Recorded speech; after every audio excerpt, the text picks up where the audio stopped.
सबसे पहले तो बात सुनो मेरी। केमिकल बॉन्डिंग जो चैप्टर है ना बच्चों, इस चैप्टर में बिल्कुल बहुत आसान क्वेश्चन आते हैं और 4 से 8 मार्क्स, कितने, 4 से 8 मार्क हर साल। मैं तो बोल रहा हूँ कि 8 मार्क्स आप पकड़ के ही चलो, 4 भी छोड़ो। कितने बच्चों, 8 मार्क्स का क्वेश्चन केमिकल बॉन्डिंग से आता ही है, गारंटेड आते हैं, ठीक है ना। 4 मार्क्स तो कहीं पे नहीं जाते, 4 मार्क्स तो कहीं पे नहीं जाते, ठीक है ना। तो गारंटी के साथ एक क्वेश्चन गारंटी के साथ बॉन्डिंग से आता है नीट एग्जाम के लिए, for your NEET exam. For your CET exam भी 1 मार्क्स के लिए क्वेश्चन आता है यहाँ से, for your CET exam, MS CET exam, यहाँ से क्वेश्चन आते हैं, ठीक है ना। चलो अब बात सुनो मेरी, मतलब आपको ये बात पता चल गई कि केमिकल बॉन्डिंग एक बहुत इंपॉर्टेंट चैप्टर है, ठीक है ना। ओके, चलो बस एक बार बताओ, सभी बच्चों को आवाज क्लियर है मेरी, बोलो सभी बच्चों को आवाज क्लियर है।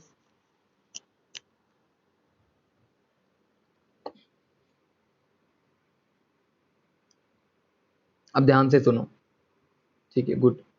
अब थोड़ा ध्यान से सुनो मैं क्या बता रहा हूँ, क्या क्या पढ़ना है केमिकल बॉन्डिंग में। तो देखो, मैं आपको बोलूं कि केमिकल बॉन्डिंग में क्या क्या पढ़ना है। तो देखो, बॉन्डिंग में बच्चों, बॉन्डिंग के अंदर मैं बोर्ड चेंज कर देता हूँ, चलो ये वाला ठीक है, सही है आज के लिए। देखो, बॉन्डिंग के अंदर, केमिकल बॉन्डिंग के अंदर भाई सुनना, सबसे पहले देखो 11 का चैप्टर है, तो जो बच्चे बेसिक से कर रहे हैं अच्छे से देखो, सुनो मैं बताना चाहता हूँ, एक एक चीज बहुत डिटेल में क्लियर हो जाएंगी आपकी। बॉन्डिंग में सबसे पहले तो हमें बॉन्ड्स पढ़ने हैं, सबसे पहले तो बॉन्ड्स पढ़ने हैं बच्चों, थोड़े बहुत बॉन्ड्स बता दूंगा मैं। उसके बाद लेविस थ्योरी पढ़नी है, क्या पढ़ने हैं बच्चों, लेविस थ्योरी। अब लेविस के खत्म होते हैं वीबीटी पढ़ लेने, वैलेंस बॉन्ड थ्योरी। वीबीटी के खत्म होने के बाद बच्चों एमओटी पढ़नी, मॉलिक्यूलर ऑर्बिटल थ्योरी। और एमओटी खत्म होने के बाद बच्चों, सुनना सुनना सुनना सुनना अच्छे से, वैसे वीबीटी के बाद हम हाइब्रिडाइजेशन पढ़ेंगे, देन एमओटी पढ़ेंगे। और एमओटी के बाद बच्चों जाएंगे हम बॉन्ड लेंथ कंपैरिजन में, सुनो, एमओटी के बाद हम जाएंगे बॉन्ड लेंथ कंपैरिजन में, बॉन्ड लेंथ कंपैरिजन। और आखिरकार बॉन्ड लेंथ कंपैरिजन के बाद हम जाएंगे bond angle comparison, bond angle comparison. देखना भाई, बॉन्ड एंगल कंपैरिजन। भाई ध्यान से मेरी बात सुनो बच्चों, एकदम डिटेल में पढ़ाऊंगा एक एक चीज। देखो, बॉन्डिंग में हमें क्या क्या पढ़ना है, मैं आप 1-2 मिनट रुक जाऊं, ठीक है, 1-2 मिनट रुक जाओ।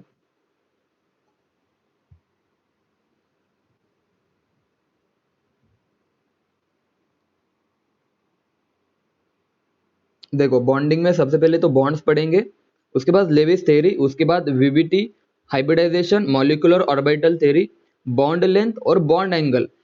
इस सब के साथ हमारा केमिकल बॉन्डिंग खत्म हो जाएगा। और आपके गारंटी के साथ देखो, देखो मैं एक बात बता दूं आपको, एमओटी, वीबीटी और हाइब्रिडाइजेशन से गारंटेड आपके 4 मार्क्स बन जाएंगे। और बाकी रहे बॉन्ड लेंथ और बॉन्ड एंगल, तो बच्चों यहां से भी एक क्वेश्चन आपके एग्जाम में आता है, जो कि होता है कितने मार्क्स का, 4 मार्क्स का। एक सेकेंड ना, समझ में आया सभी को कि ओवरऑल हमें क्या पढ़ना है बॉन्डिंग में। देखो स्टार्ट कर देता हूं मैं बॉन्ड्स से, कि आखिर बॉन्ड्स में क्या होता है। देखो हम सीक्वेंस वाइज पढ़ेंगे, bonds, Lewis theory, VBT, hybridisation, MOT, bond length और बॉन्ड एंगल, ठीक है। चलो अब मैं स्टार्ट करने जा रहा हूं कि बॉन्ड आखिर क्या होता है। तो कोई बता सकता है मुझे बॉन्ड क्या होता है, जल्दी बताओ, कोई भी बच्चा मुझे बता सकता है कि बॉन्ड आखिर क्या होता है, बोलो। बिल्कुल माइक ऑन करके आप बता सकते हो कि what is the bond, what is the definition of bond, बोलो व्हाट इज द बॉन्ड। बिल्कुल बेसिक से पढ़ेंगे, जल्दबाजी नहीं करेंगे, बोलो बॉन्ड क्या होता है, बोलो जल्दी। आपने पढ़ा होगा ना बॉन्ड्स, तो बताओ अभी बॉन्ड्स क्या होता है, बचपन से तो पढ़ते आ रहे। आप बिल्कुल सही गायत्री, कि बॉन्ड होता है sir ji force of attraction. Very good, यहाँ पे आप लिख सकते हैं कि bond is a force of attraction, force of attraction between anything. आप बोल सकते हैं कि बिटवीन एटम्स। अब केमिस्ट्री में तो हम एटम्स पढ़ेंगे या फिर मॉलिक्यूल्स पढ़ेंगे। तो सबसे पहली बात तो आपको यह पता होनी चाहिए कि बच्चों बॉन्ड्स क्या होता है। तो आप बोलोगे bond is a simple force of attraction between two और मोर एटम्स और मॉलिक्यूल। चलो सभी बच्चों को अब थोड़ा सा मैं एक्सप्लेन भी कर देता हूँ। बच्चों मान लो मेरे पास, मान लो यहाँ पे कोई ए एटम है, मान लो मेरे पास ये ए एटम है, ठीक है ना, और ये बी एटम है। अब थोड़ा सा बड़ा दिखा देता हूँ इनको मैं। मान लो ये मेरा ए एटम है जिसके पास न्यूक्लियस है और इलेक्ट्रॉन है, बहुत अच्छी बात है। मान लो मेरे पास बी एटम है, उसके पास भी न्यूक्लियस है और इलेक्ट्रॉन है। अब मुझे एक बात बताओ, यहाँ पे मैं बता देता हूँ, एक न्यूक्लियस है और इलेक्ट्रॉन है। अब सभी बच्चे मुझे एक बात बताओ, मुझे एक बात बताओ, इन दोनों इलेक्ट्रॉन्स के बीच में, इन दोनों इलेक्ट्रॉन्स के बीच में एट्रैक्शन होगा या रिपल्शन होगा? जल्दी बताओ। दो इलेक्ट्रॉन्स के बीच में, बोलो बच्चों, दो इलेक्ट्रॉन्स के बीच में एट्रैक्शन होगा या रिपल्शन होगा? जल्दी बताओ, क्लियरली बताओ मुझे। आप बोलोगे सिंपल है सर, निगेटिव निगेटिव, यहाँ पे होगा रिपल्शन, ठीक है, यहाँ पे होगा आपका रिपल्शन। दूसरी बात, एक सेकेंड ना, दूसरी बात, अगर मैं बात करूं दो पॉजिटिव चार्ज के बीच में क्या होगा, तो आप बोलोगे सर प्रोटॉन या दो न्यूक्लियस के बीच में भी क्या होगा बच्चों? रिपल्शन होगा। यानी कि देखो बच्चों ध्यान से सुनना, दो एटम्स के बीच में रिपल्शन भी होता है, ठीक है ना। तो मैं सबसे पहले तो रिपल्शन को हाईलाइट कर रहा हूं कि दो दो इलेक्ट्रॉन्स के बीच में भी रिपल्शन है और दो प्रोटॉन के बीच में भी रिपल्शन है, ठीक है ना। और मान लो किसी को चैप्टर आता भी हो तो भी अच्छे से सुनो, एक एक बात को, एक एक बात को अच्छे से सुनो। देखो अब मैं आपसे एक क्वेश्चन पूछूं कि मान लो अट्रैक्शन की आपसे बात करूं, तो देखो अभी तो रिपल्शन बताया मैंने, अगर मैं इस इलेक्ट्रॉन की बात करूं, इस इलेक्ट्रॉन की बात करूं और इस न्यूक्लियस की बात करूं, तो इन दोनों में होता है अट्रैक्शन, इन दोनों में होता है बच्चों अट्रैक्शन।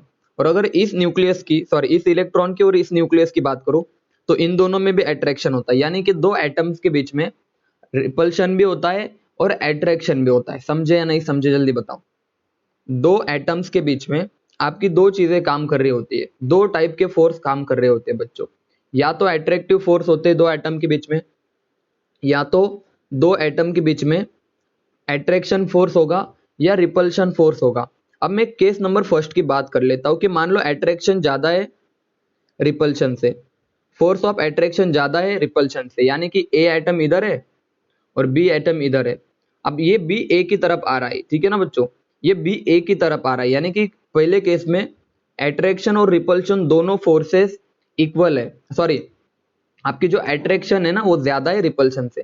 केस नंबर टू, थोड़े देर बाद ऐसा भी तो हो सकता है ना सर, जो अट्रैक्शन है और जो रिपल्शन है वो दोनों इक्वल हो जाए।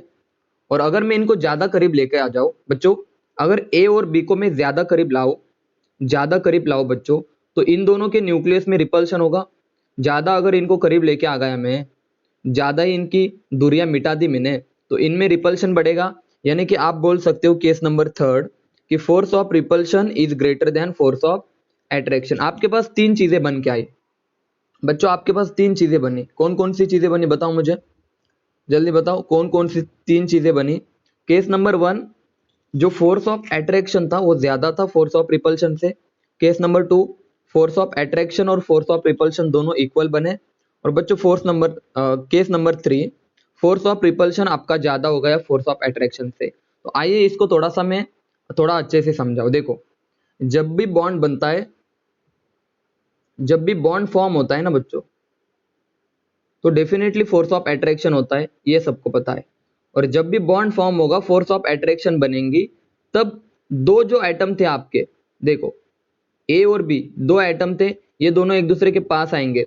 और पास आने के बाद क्या होगा, अब एक बात सोचो कि ए आपका एटम अनस्टेबल था, बी भी आपका अनस्टेबल था, लेकिन जैसे बॉन्ड बना ये दोनों क्या हो गए बोलो, ए बी बना जो कि एक स्टेबल था, जो कि एक स्टेबल मॉलिक्यूल बना। यानी कि बॉन्ड क्यों बनता है, तो आप बोल सकते हैं कि टू गेट स्टेबिलिटी।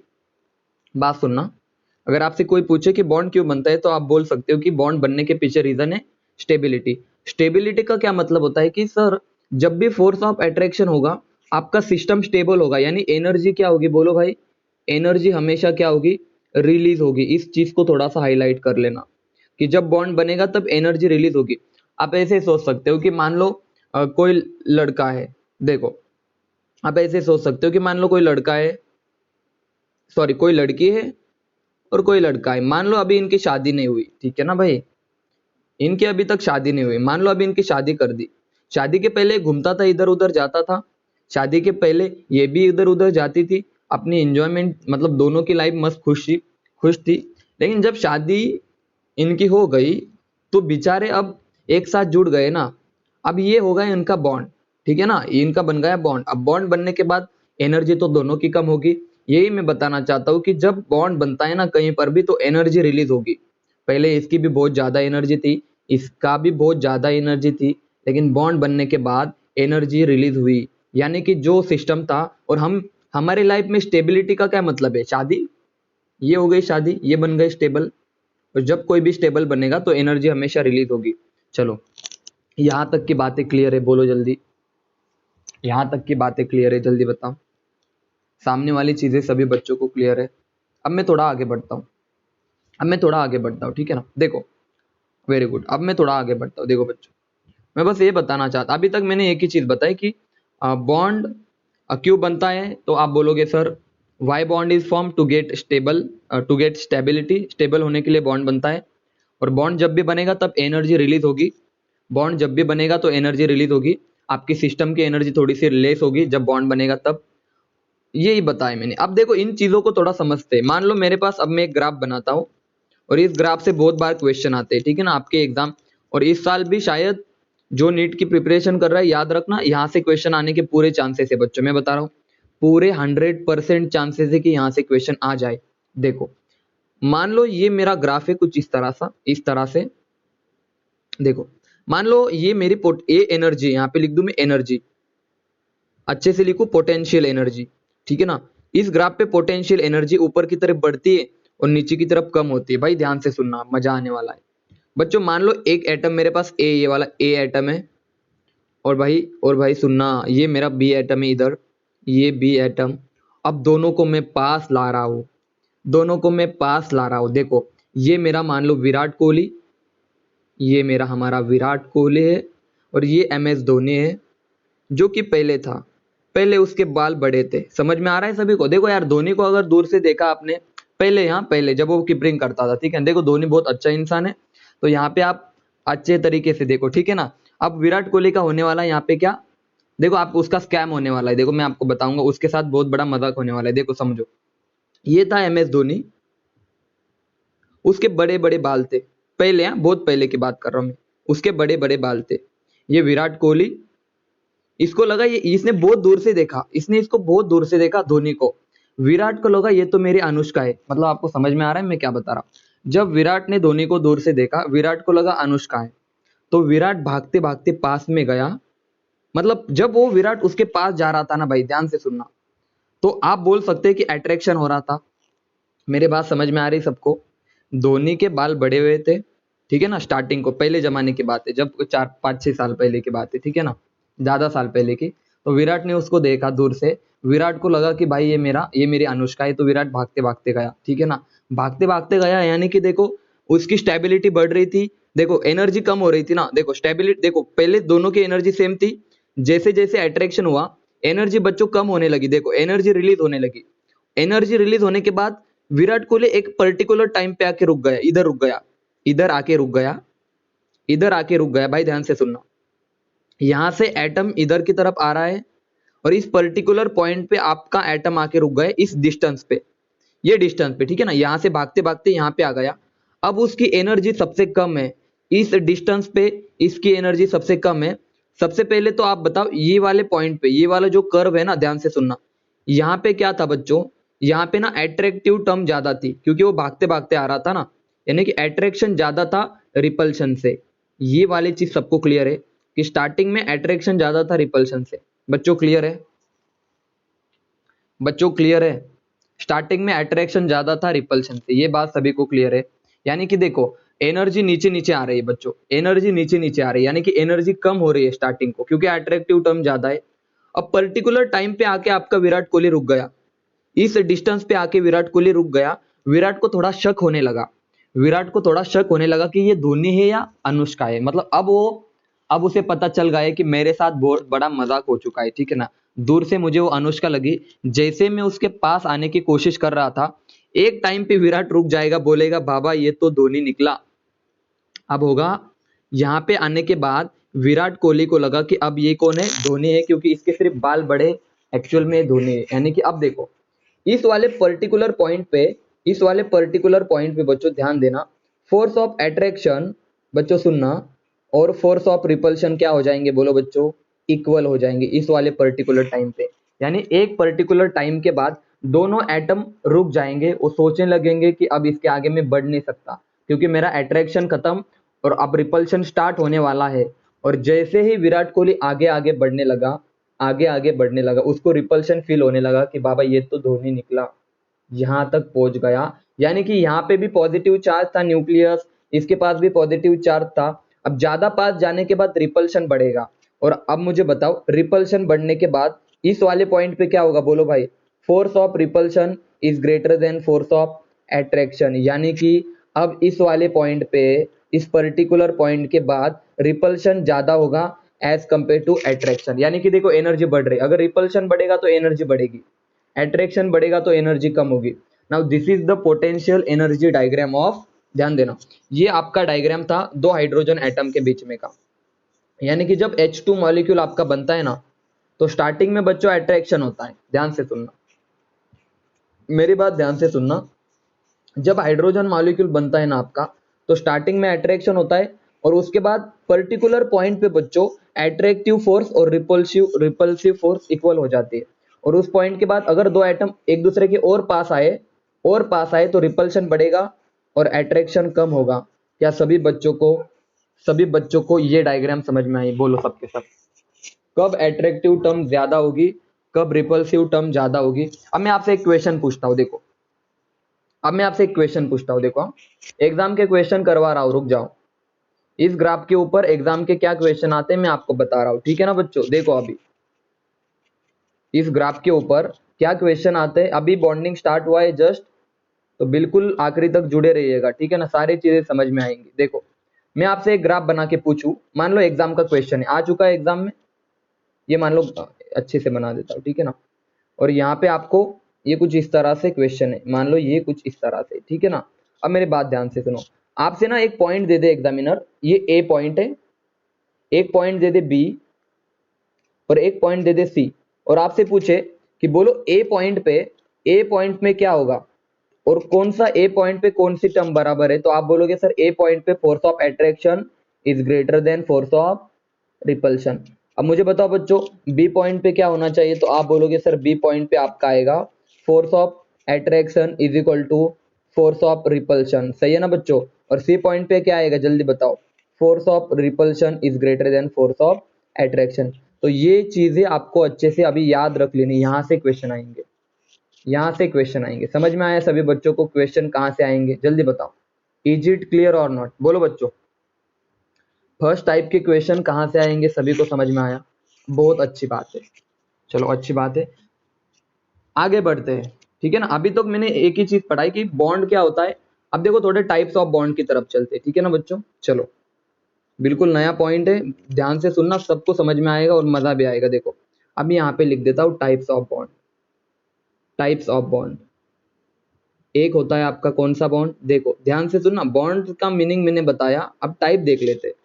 मान लो मेरे पास कोई ए एटम है, और मान लो मेरे पास बी एटम है, ए के पास दो इलेक्ट्रॉन है और बी के पास इलेक्ट्रॉन है ही नहीं। तो अगर ए ने अपने दो इलेक्ट्रॉन बी को डोनेट कर दिए, मेरी बात ध्यान से सुनो, ए ने अपने दोनों के दोनों इलेक्ट्रॉन, बच्चों ध्यान से सुनना, ए ने अपने दोनों के दोनों इलेक्ट्रॉन बी को डोनेट कर दिए, तो जो बॉन्ड बनेगा उस बॉन्ड को मैं नाम दूंगा कोऑर्डिनेट बॉन्ड। क्या नाम दिया बच्चों, कोऑर्डिनेट बॉन्ड। याद रहे कोऑर्डिनेट बॉन्ड के अंदर दोनों इलेक्ट्रॉन किसके होंगे, किसी एक एटम के होंगे दोनों इलेक्ट्रॉन। ऐसे टाइप ऑफ बॉन्ड को हमने नाम दिया coordinate bond. Is it clear, बोलो कोऑर्डिनेट बॉन्ड समझ में आया सभी को।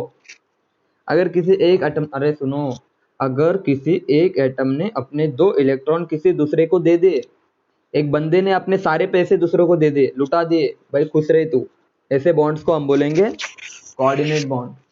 चलो आगे बढ़ते, आगे बढ़ते हैं, आगे बढ़ेंगे। मान लो, मान लो बच्चों मेरे पास ए एटम है, उसके पास एक इलेक्ट्रॉन है, एक ही इलेक्ट्रॉन है, और बी एटम है, उसके पास भी एक ही इलेक्ट्रॉन है।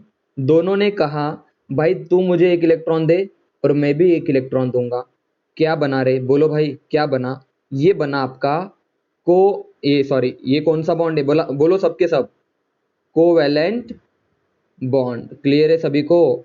दोनों ने अगर इक्वल शेयरिंग की, इलेक्ट्रॉनों की इक्वल शेयरिंग की दोनों ने, तो ऐसे बॉन्ड को मैं नाम दूंगा कोवैलेंट बॉन्ड। अब बहुत बच्चे कंफ्यूजन में होते कि ऐसा भी पॉसिबल है ना सर? देखो चलो मैं आपसे दो क्वेश्चन पूछ लेता हूं, मैं इससे पता लगा लूंगा कि आपका कोवैलेंट बॉन्ड कितना पक्का है और कितना वीक है। देखो मान लो आपके पास ए है और बी है, इसके दो इलेक्ट्रॉन है और इसके भी दो इलेक्ट्रॉन है, ठीक है। इसके पास एक इलेक्ट्रॉन है, इसके पास भी एक इलेक्ट्रॉन है, बहुत अच्छी बात है। इसके पास तीन इलेक्ट्रॉन है और इसके पास भी तीन इलेक्ट्रॉन है। तो अब मुझे बताओ यहाँ पे डबल बॉन्ड बनेगा, दोनों ने दो दो इलेक्ट्रॉन शेयर किए, इसने एक एक किया, यहाँ पे दोनों ने तीन तीन इलेक्ट्रॉन शेयर किए। अब मुझे बताओ ए, ऑप्शन बी और ऑप्शन सी, तीनों में से कौन सा कोवैलेंट बॉन्ड है और कौन सा नहीं है? बोलो क्या ये तीनों, इन तीनों में से कोवैलेंट बॉन्ड कौन सा है? फर्स्ट वाला, सेकंड वाला या थर्ड वाला? बोलो, यहाँ पे अच्छे से लिख देता हूं मैं, इन तीनों में से कोवैलेंट बॉन्ड कौन सा है? देखो आप चार्ट में भेज दो मुझे, A1 2 और 3, तीनों में से कोवैलेंट बॉन्ड कौन सा है? बोलो जल्दी। ए बी सी में से कोवैलेंट बॉन्ड, बिल्कुल सही विशाल, बिल्कुल सही। देखो भाई आपका, मेरी बात ध्यान से सुनो, बहुत बच्चे ना क्या करते पता है, एक मिनट मैं देख लेता हूं। बहुत बच्चे कोवैलेंट को कैसे देखते पता है, वो एक ही इलेक्ट्रॉन को दे, अरे भाई ये दो इलेक्ट्रॉन देगा, ये भी दो देगा, यानी इक्वल शेयरिंग चल रही है ना, इक्वल शेयरिंग। सर ये तीन दे रहा है, ये भी तीन दे रहा है, ये एक देगा, ये भी एक देगा, यानी ये सब के सब कोवैलेंट है, समझे? All are covalent, all are covalent. हाँ अब मुझे एक बात बताओ, आप समझ में आए मैं क्या बताना चाहता हूं? कि दोनों ने, अगर इसने भी एक दिया, इसने भी एक दिया, ये भी कोवैलेंट है, इसने दो, इसने भी दो, ये भी कोवैलेंट। भाई सुनना, इसने दो, इसने दो, दोनों के दोनों कोवैलेंट है, इसने भी तीन, इसने भी तीन, यानी कि ये भी आपका कोवैलेंट बॉन्ड है। बस मुझे ये बताना था कि अगर सिंगल बॉन्ड हो, डबल बॉन्ड हो या ट्रिपल बॉन्ड हो, सारे कोवैलेंट हो सकते हैं। मेरी लाइन ध्यान से सुनना, सारे के सारे कोवैलेंट हो सकते हैं। लेकिन अब मुझे बताओ, इसकी बात कर लेता हूं मैं, ए और अब बताओ, ये तीन बॉन्ड है मेरे पास। अब बताओ इनमें से कोऑर्डिनेट कितने और कोवैलेंट कितने? बताओ सबके सब, इनमें से कोऑर्डिनेट बॉन्ड कौन सा है? तो आप बोलोगे सर कोऑर्डिनेट बॉन्ड तो बस एक ही तो है, ऊपर वाला, ये आपका कोऑर्डिनेट बॉन्ड, और दो कोवैलेंट है, दो कोवैलेंट है। सब ऐसे सोचोगे, यस और नो, हाँ या ना? बोलो सबके सब, क्या ये गलत है या सही है? बोलो सबके सब, इज इट क्लियर और नॉट? सबको समझ में आया? आपको ये पहचानना आना चाहिए कि आज से कोवैलेंट किसे कहेंगे और कोऑर्डिनेट किसे कहेंगे, ठीक है ना? तो आगे तकलीफ नहीं आनी चाहिए किसी को, ठीक है? आगे हम पढ़ेंगे इस चीज को। चलो आगे बढ़ते हैं। अभी अभी मैं आपको वैलेंस इलेक्ट्रॉन पढ़ा देता हूं, अभी मैं आपको पढ़ा देता हूं वैलेंस इलेक्ट्रॉन। देखो, और आयोनिक बॉन्ड तो क्या है यार, देखो ये ए है और ये बी है।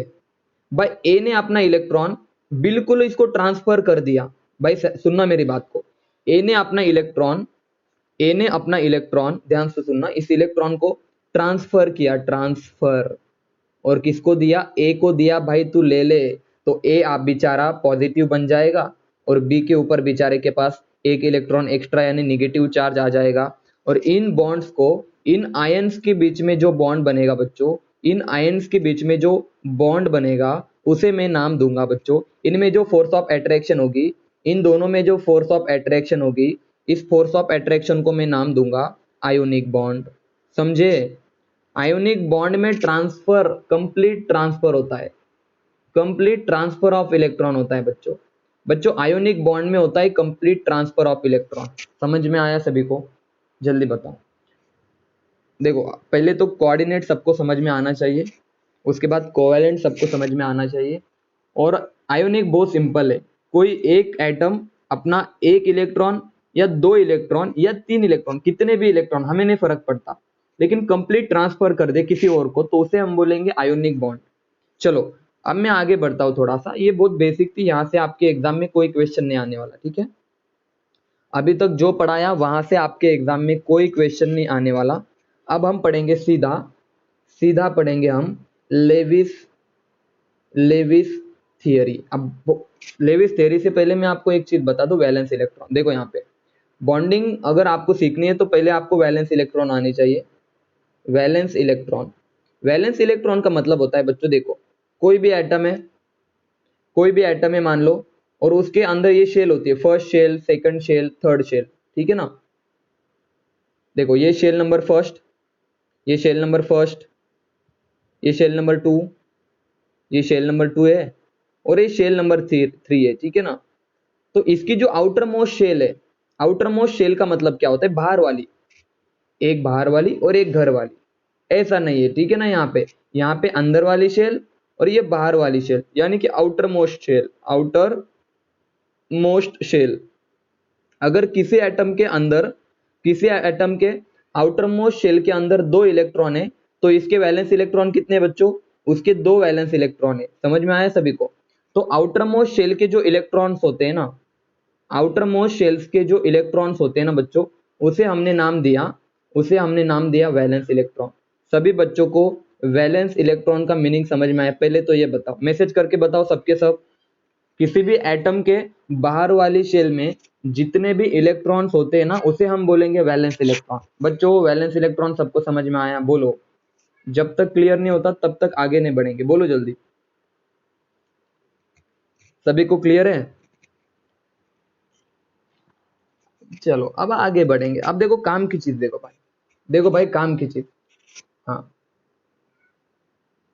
अब देखो तुम्हें एक बात बताओ, कुछ बच्चे ऐसे भी जिन्होंने बॉन्डिंग को बहुत करीब से पढ़ा है, जिसको जिनने मैंने ऑफलाइन पढ़ाया था। देखो ऑफलाइन पढ़ना और ऑनलाइन पढ़ना बहुत अलग चीज होती है। देखो यहाँ पे मैं थोड़े डिटेल में बातें करूंगा बच्चों, ठीक है ना। तो आपको बिल्कुल ध्यान देना है जीरो से, ठीक है। चलो आगे बढ़ते। वैलेंस इलेक्ट्रॉन पहले होता है एस ब्लॉक, पहला होता है एस ब्लॉक। आपको ये चीज याद रखनी, ठीक है ना, पीरियोडिक टेबल में अच्छे से पढ़ाऊंगा मैं। एस ब्लॉक और उसके बाद पी ब्लॉक। चलो सीधे पी ब्लॉक, डी ब्लॉक का तो छोड़ दो भाई, उसके पीछे नहीं भागेंगे हम। देखो आपको पता है एस ब्लॉक में कौन होता है, बोलो भाई। ग्रुप नंबर 1, उसके बाद group number 2, very good.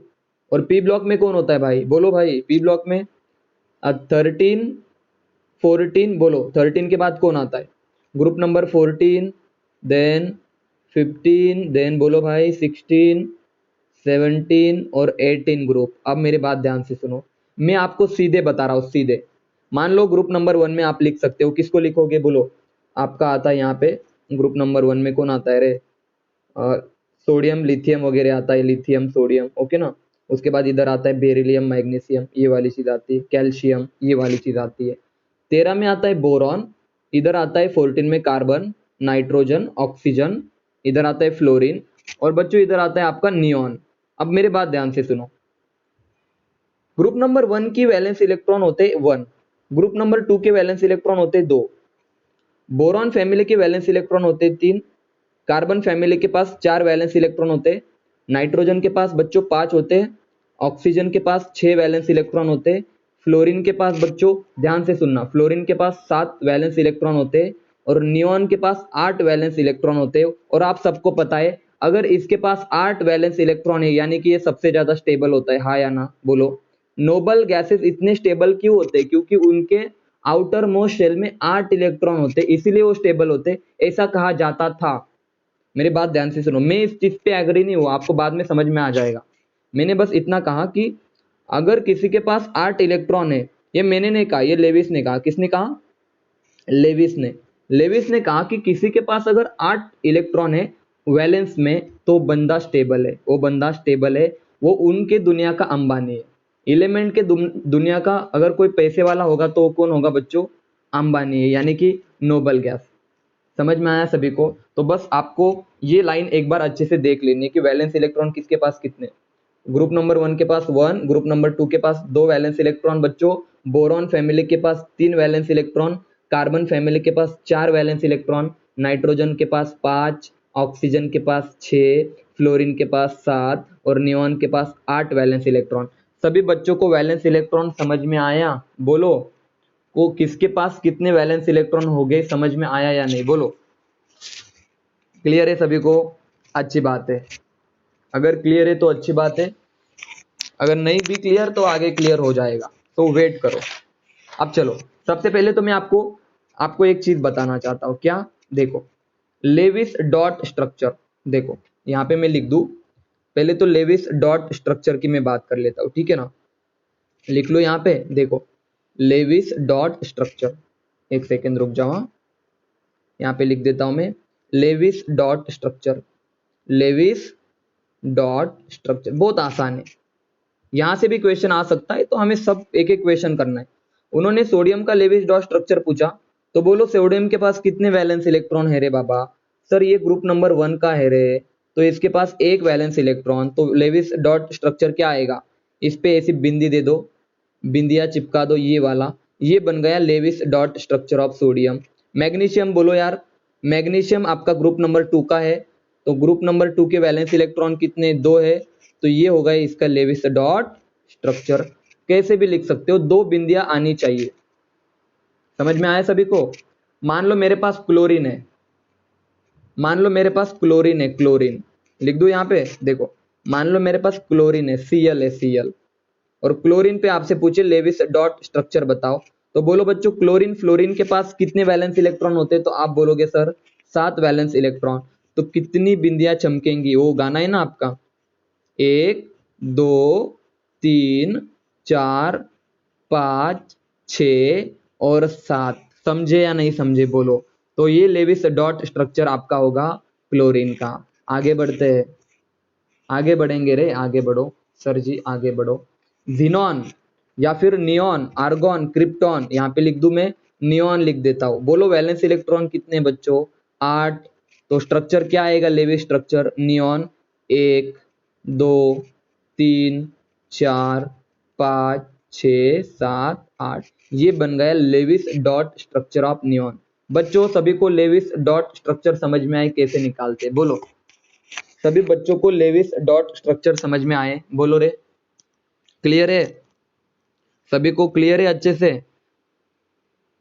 Message करके बताओ, ऐसे लिखो वहां पे, हाँ जी सर क्लियर है, तो ही मुझे अच्छा लगेगा, तो ही मुझे अच्छा लगेगा।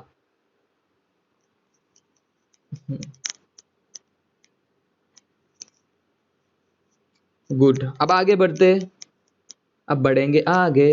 चलो एक बार सब आपने जो लिंक भेजी थी ना मैंने सभी को, आपको जो लिंक भेजी थी ना मैंने, उसको एक बार रिज्वाइन करो, रिज्वाइन कर लो सबके सब, फास्ट करो एकदम। मीटिंग एंड कर रहा हूँ, रिज्वाइन करो जल्दी से।